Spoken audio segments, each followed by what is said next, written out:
Have you ever wondered who was behind the Pythagorean theorem you learned in your math class? That theorem, which states that in a right-angled triangle, the square of the length of the hypotenuse is equal to the sum of the squares of the other two sides, was named after a man known as Pythagoras of Samos. Born around 570 BC, Pythagoras was a philosopher, a mathematician, and a man of mystery.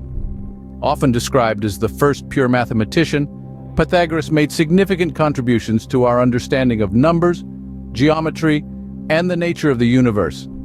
His ideas and teachings formed the foundation for much of the mathematics and philosophy that came after him. However, despite his profound influence, Pythagoras himself remains something of an enigma.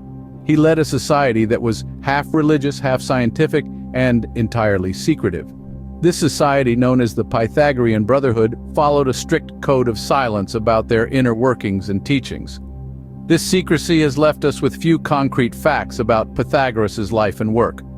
What we know of him comes largely from biographies written long after his death, by authors who often attributed divine powers to him and presented him as a godlike figure. This combination of significant contributions and secretive practices has cemented Pythagoras' status as a fascinating and mysterious figure in the history of mathematics and philosophy. His life and his work continue to intrigue us, and his influence can still be seen today more than 2,000 years after his death. While we may know relatively little about the man himself, the ideas and principles he established have had a lasting impact on our understanding of the world.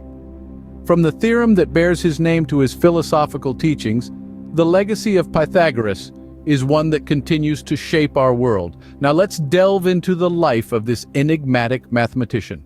Born around 570 BC in Samos, Ionia, Pythagoras' life is an intriguing tale. His parents, Mnesarchus and Pythaeus, played a significant role in shaping his future. Mnesarchus, a merchant hailing from Tyre, was a man of great virtue. When famine struck Samos, he selflessly brought corn to the city, earning him the gratitude and citizenship of Samos. Pythaeus, a native of Samos, was the nurturing mother of Pythagoras.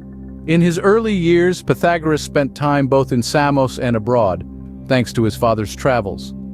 His father's profession exposed him to different cultures and ideas, broadening his worldview from a tender age.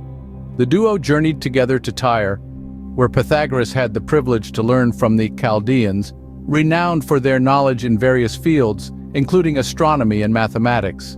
The learned men of Syria also became his tutors during this time. Despite the wealth of information available today, details of Pythagoras' childhood remain sparse. However, it's known that he had a birthmark on his thigh, a minor but unique detail amidst the scarcity of personal information. His family life is also a subject of debate among scholars, with some asserting he had 2 brothers, while others claim he had 3. Regardless of these uncertainties, one thing remains clear: Pythagoras was well educated. He learned to play the lyre, recite epic poetry, and was well versed in the works of the great poet Homer. His education was not limited to the arts, though. He was also introduced to the world of philosophy, a realm that would significantly shape his future. Among his teachers, 3 philosophers stood out: Pherecydes, Thales, and Anaximander. Pherecydes, often described as Pythagoras' teacher, along with Thales and his student Anaximander, introduced him to mathematical ideas.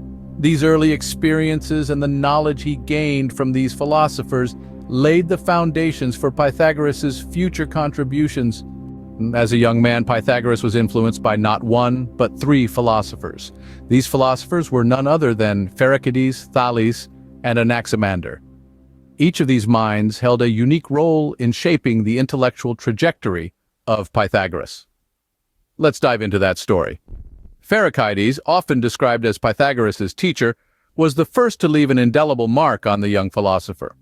A master of metaphysical thought, Pherecydes introduced Pythagoras to the world of philosophy, sparking a lifelong infatuation with questions of existence and the nature of reality.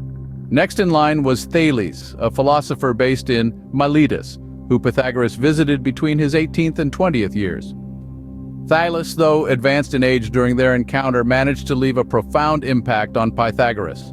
His interest in mathematics and astronomy acted as a catalyst, igniting Pythagoras' passion for these fields. Thales saw the potential in Pythagoras and advised him to travel to Egypt, a land renowned for its advanced knowledge in these domains. Last, but certainly not least, was Anaximander, a pupil of Thales. Anaximander, like his mentor, held deep interest in geometry and cosmology, fields that resonated with Pythagoras. His lectures in Miletus were attended by Pythagoras, and his ideas, particularly about the nature of the universe, were instrumental in shaping Pythagoras' own theories. Each of these philosophers contributed to the intellectual growth of Pythagoras, equipping him with a solid foundation in philosophy, mathematics, and astronomy. These formative influences, coupled with his insatiable curiosity, prepared Pythagoras for the next phase of his intellectual journey. Under the guidance of these philosophers, Pythagoras was ready to embark on a journey to Egypt to expand his knowledge. Around 535 BC, Pythagoras set foot in Egypt, a decision that would significantly shape his mathematical and philosophical ideologies. This was a land of ancient wisdom where mathematics and astronomy were part of the very fabric of civilization. Pythagoras was there to learn, to soak up the knowledge that this great civilization had to offer. In the grand libraries of Egypt, Pythagoras would have come across documents containing mathematical concepts that were centuries old. He would have learned about the Egyptian understanding of ratios and proportions, which were fundamental in their architectural marvels. The pyramids, for instance, are a testament to their profound grasp of geometry. Beyond geometry, the Egyptians also had a deep understanding of astronomy. They had carefully charted the heavens, predicting the cycles of the stars and planets with remarkable accuracy. This knowledge was not just for curiosity's sake. The Egyptians believed that the heavens were a reflection of the earth, and by understanding the former, they could gain insights into the latter. This correlation between the macrocosm and the microcosm was a concept that would deeply resonate with Pythagoras. But it wasn't just the academics that influenced Pythagoras. The Egyptian priests, who were the keepers of this wisdom, lived their lives according to strict rules and rituals. They believed that this disciplined lifestyle allowed them to tap into a higher understanding, a belief that would later form the backbone of the Pythagorean Brotherhood. It's important to remember that while we often attribute the Pythagorean theorem to Pythagoras, the Egyptians were using this practical geometry long before Pythagoras was born.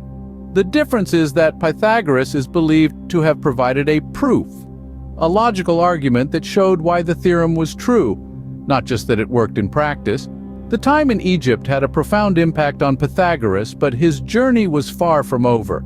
His quest for knowledge would take him to other ancient civilizations, each contributing to the man he would become, the man who would leave an indelible mark on the world of mathematics.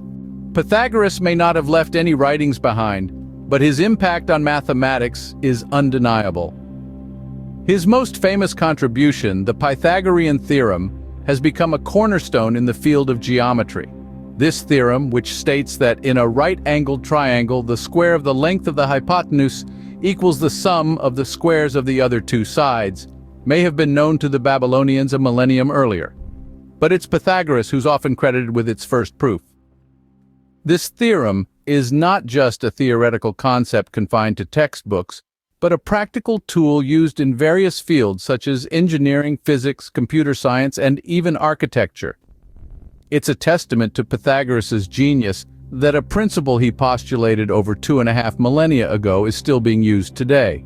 But Pythagoras' influence extends beyond the theorem that bears his name. His concept of numbers as the fundamental elements of the universe laid the groundwork for much of Greek mathematics. Pythagoras and his followers believed that all relations could be reduced to number relations. This belief, although not entirely accurate, led to significant advances in the field, particularly in the understanding of mathematical series and proportions. Furthermore, Pythagoras' establishment of a mathematical religious community known as the Pythagoreans had a profound impact on later Greek mathematicians. This group not only followed Pythagoras' teachings but also continued his work, making their own contributions to mathematics. They were instrumental in the development of the idea of mathematical proof, a concept that is central to mathematics as we know it today. Even though Pythagoras remains a mysterious figure, his legacy in the world of mathematics is a testament to his genius. His ideas have transcended time, influencing centuries of mathematical thought and providing tools still used in a multitude of disciplines. Truly, the legacy of Pythagoras is imprinted on the foundation of mathematics itself, and his contributions continue to shape the way we understand the world around us.